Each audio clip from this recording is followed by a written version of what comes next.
eti me ma obi biara akwaba edeba enim de news eso sabre yensem no yebebo awra ensem no emu yeah na ngasa report no na what the handcuffs say gurisa na what's one Black Maria Kwame Jehu na for what you call enwa wakati bon wa Blakuma North when the weeks before I kept emphasizing enwa me chen wakati bon wa Blakuma to trust ma wakati ho ekwan a wafa do wase wa akiri ho yehu kwan a wafa do a wase wa akiri ho se wachi ho he oya nkwankwo na wachi ho anu okun na bom wachi ho ebe police station ho kwai wona phone statement wona no kedi ho akadwam no obenu ho the main na this country were kept in the dark owe ho kwani okunwe oya 29 August what's it? The mystery circuit court. That court is becoming a mystery circuit court. I'm saying that it's becoming a mystery. That same circuit court. Misdemeanor. Young fan there say, Abente, Abuye, say young fan there. So what bomb kwedu? No enough from the Kwema. Kwame, one woman, no bana wayan, Nikasa, Mrachadoye, misdemeanor. No ban there, say all Kofiada. On yet that we more than 3 years. In the bill, so there's the option of fine. Number one, what the decoys? I told you last week there. And one when you can or your court one, the ministry court or your circuit court one. Journalism reported there.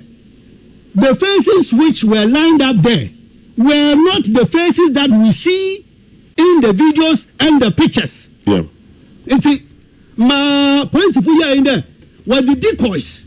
No, what the court war? No, them was waja to me there. They pleaded guilty. And so on the basis of their own plea, they were convicted and then sentenced to fines. Crime matter close. A kuya. Who can do bana or mamuna kasa for home? Kwame. And yet to date. Although you is unable to tell us those he says were arrested and put before the court were those who engaged in the vandalism and hooliganism and all of those. But it's to be assumed. What's the meaning of adoption? This is a national matter. What's in confirm when you to try to Abliquano watch one? Was one court of fine. You remember 2 weeks ago when I think that a day before I came. Somebody posed a question to you. What's watching one? Make them and say. And you think that this will engender trust and confidence in the police? Kwame. It's just a queer, a real only a Blakuma North to free Fado. And most in a Wakachi home. You know, about him in there, one for bank. And my journalist who call home was there. A papa when you walk in, you won't to trust him. And yet, see, I bring young crown enough for that. And a handcuff or that to Missa. Black Maria, when you name, and you say the law cuts both sides equally. Is that anybody will marshal the courage to tell me that Kwamena Duncan and no from Hamu or try pepe or we go to the match. But quite never from see, I brought it. Me take my tire that Moshe Menu be made. Kakabia me say, Eno Yada Osiwa Akotia. Oya NDC was second vice was the third vice. First vice. October is the first vice. First vice. Okay. So for Azoka. Okay, come over there. What's there? Afenyo marking. Aba promo ho. No, let's try you there. Onu Azoka na no kofo ba ma afenyo marking no ho. Na so oboto afenyo marking ho a. Encha onka hu there. Oye wiriba efutu. Encha by election wo fi akotia. The next by election will be efutu. na on na Kwame Aboye okede hwe trete otidam hwe sam kaso otidam oye parliament kumafun opinion odam hanu enya oye NDC first vice chairman o madam Treti na IGP obi kasa wo TikTok obi kasa wo social media na Jamaica trabrante ya in the deep hours of the night what crack could be ni dem what crack kitchen there was the video be to Facebook bo e kwa wo fa ba wani abrante wani kotum almost 2 weeks in SARS, and yet this man says this and he's working a free man. No boy okay there e kwa IGP only bilu me do e kwa teach one and others as though they are above the law.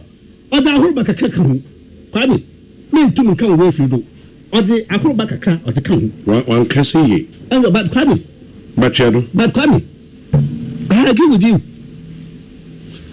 Is it not the same IGP and the police system? In a Otunfo.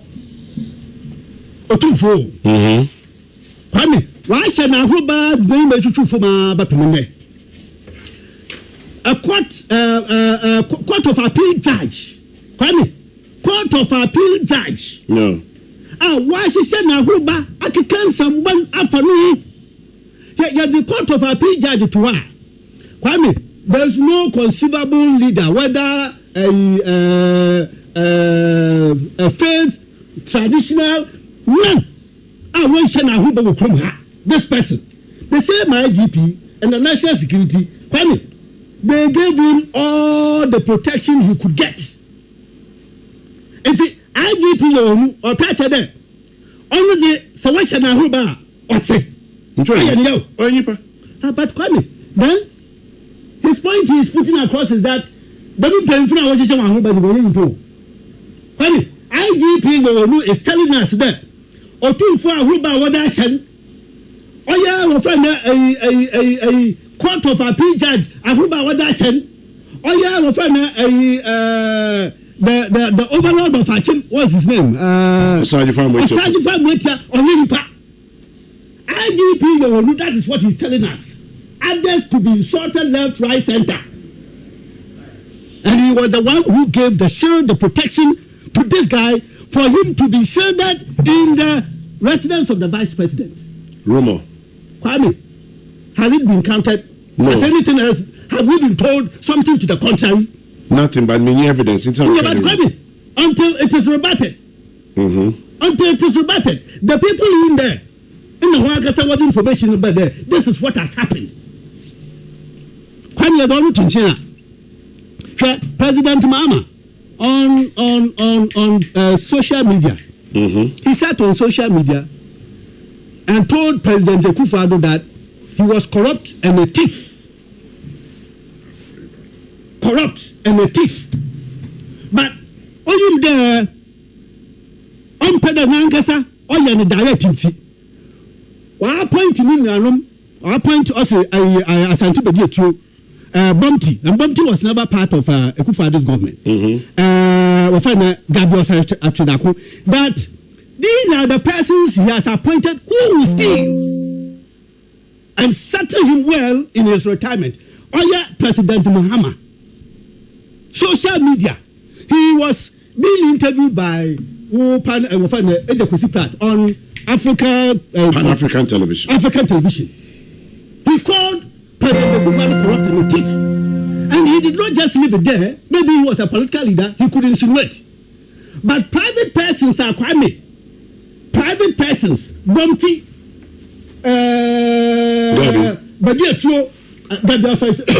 he called them thieves as well, that they were going to be the people who will steal. But Bediatu was appointed.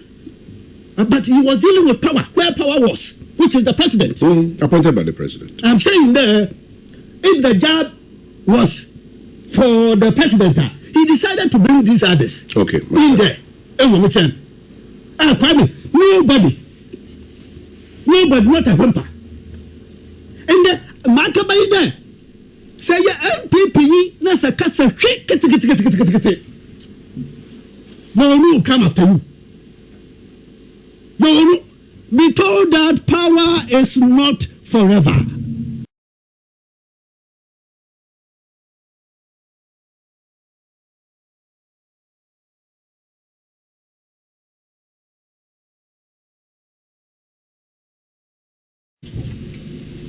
Airtime. But I don't think I'm going to I have the right to reply him such as this, on a platform such as this.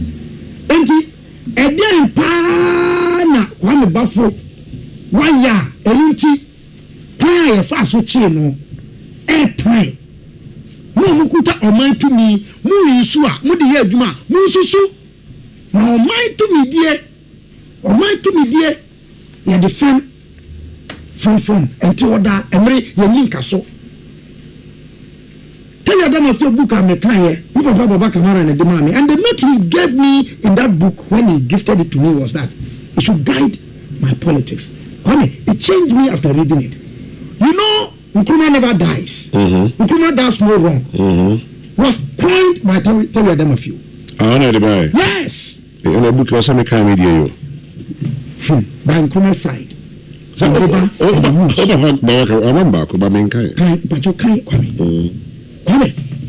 Now tell them of you say time you try and send to so according to his side of the story. And if in effect, if you look at the processes, nobody actually tied himself to actually. And then this uncle calls a dismissed and by you. Yeah.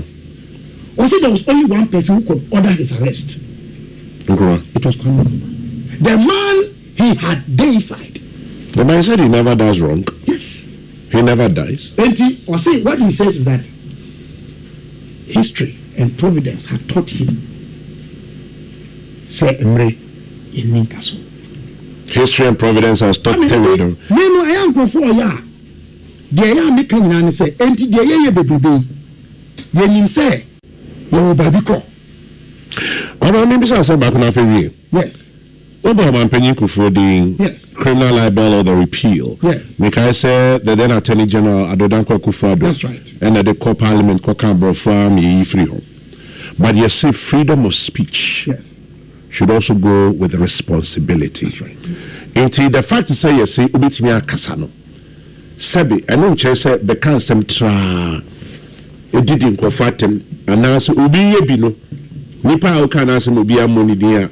Wababy abafa krum ha kwa mama ha kwa obi anya no hwe no enti no nsuko yibi sabe o kasa ma ebu nidie eban eno so e how then do we curb it? Kwame they say kasa ni bi on ma metia yem hime na me anom no me support me subscribe to it da sabe wadawoma ma fidie so ha me ne mo kasa wo ha no a eto da ma asem a me kakra ne kaya fi baby no win so kwa na se ano hia o twene sai no so mboko enti kasa ye ka sabi eno pampo me ka attack obi ankranko bi no me pay. I don't like attacking personalities. I'll deal with the issues. Enti I Kwame me kasa tia sa de okay they me can say kasa ntra so nyina achi no de edi so anu enye de wo mu yi na pesa me kan nema mienu me na me pesa me go to the relevant asemu atabi adam of you kan ye katafeto so oha ene aduasan aduasan ba ko o say I coined the deifying slogan Nkrumah does no wrong, Nkrumah never dies. Now Providence was showing me how transient and futile power was. Only one person in Ghana had the power to order my arrest. That person was Dr. Kwame Nkrumah, the president, my staunch friend and leader, the man we had created by expert propaganda into a demigod. Oh, yeah, Moja Tabiole. Kwame. Wakofa Jatane Badi Abefi. Yeah, and one soon so.